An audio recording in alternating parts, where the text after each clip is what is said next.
Chapter 3. The Question That Haunts Every Man. Our local zoo had for years one of the biggest African lions I've ever seen. A huge male, nearly 500 pounds, with a wonderful mane and absolutely enormous paws. Panthera leo, the king of the beasts. Sure, he was caged, but I'm telling you the bars offered small comfort when you stood within 6 feet of something that, in any other situation, saw you as an easy lunch. Honestly, I felt I ought to shepherd my boys past him at a safe distance, as if he could pounce on us if he really wanted to. Yet he was my favorite, and whenever the others would wander on to the monkey's house or the tiger's, I doubled back just for a few more minutes in the presence of someone so powerful and noble and deadly. Perhaps it was fear mingled with admiration. Perhaps it was simply that my heart broke for the big old cat. This wonderful, terrible creature should have been out roaming the savannah, ruling his pride, striking fear into the heart of every wildebeest, bringing down zebras and gazelles whenever the urge seized him. Instead, he spent every hour of every day and every night of every year alone, in a cage smaller than your bedroom, his food served to him through a little metal door. Sometimes late at night, after the city had gone to sleep, I would hear his roar come down from the hills. It sounded not so much fierce, but rather mournful. During all my visits, he never looked me in the eye. I desperately wanted him to, wanted for his sake the chance to stare me down, would have loved it if he took a swipe at me. But he just lay there, weary with that deep weariness that comes from boredom, taking shallow breaths, rolling now and then from side to side. For after years of living in a cage, a lion no longer even believes it is a lion, and a man no longer believes he is a man. The Lion of Judah? A man is fierce, passionate, wild at heart. You wouldn't know it from what normally walks around in a pair of trousers.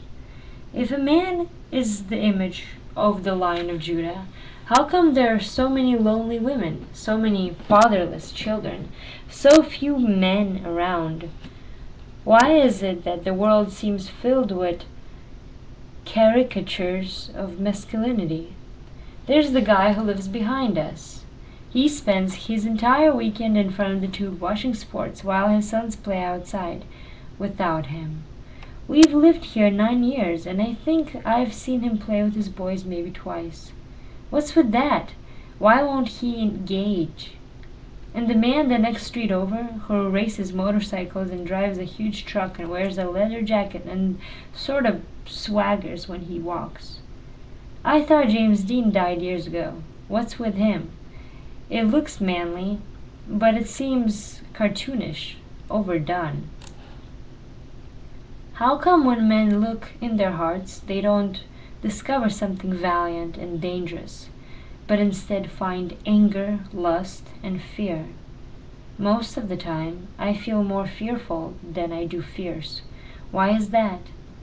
It was 150 years ago that Thoreau wrote, "The mass of men lead lives of quiet desperation," and it seems nothing has changed.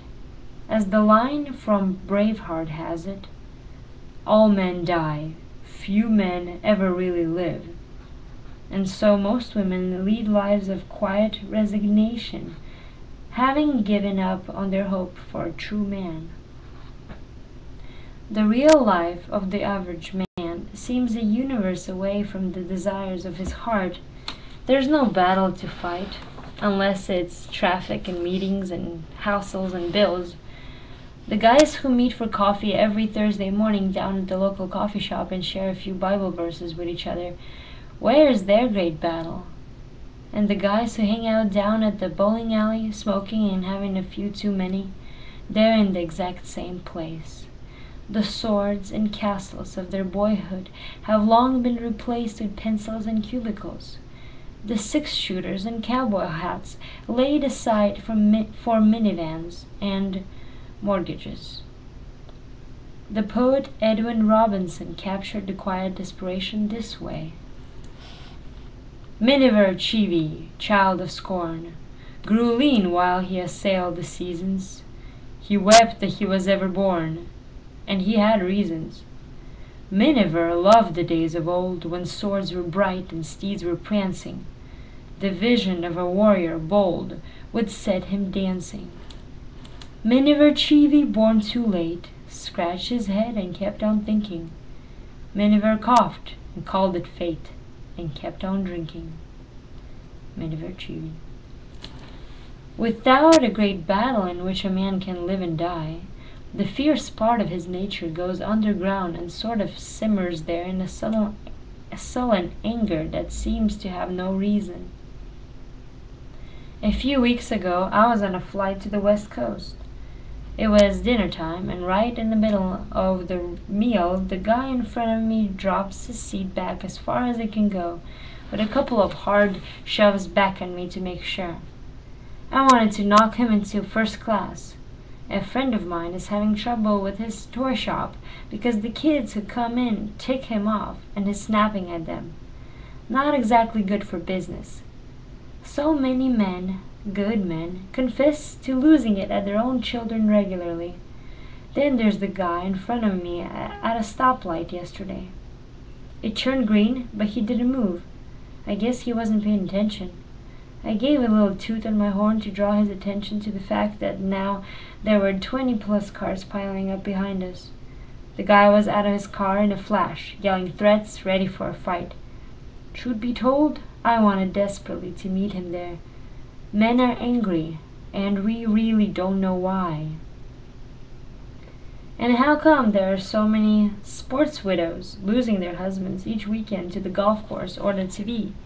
Why are so many men addicted to sports?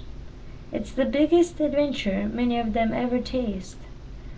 Why do so many others lose themselves in their careers? Same reason. I noticed the other day that the Wall Street Journal advertises itself to men as Adventures in Capitalism. I know guys who spend hours online, e-trading stocks. There's a taste of excitement and risk to it, no question. And who's to blame? The rest of their life is chores and tedious routine. It's no coincidence that many men fall into an affair not for love, not even for sex, but, by their own admission, for adventure. So many guys have been told to put that adventure spirit behind them and be responsible, meaning live only for duty. All that's left are pictures on the wall of days gone by, and maybe some gear piled in the garage.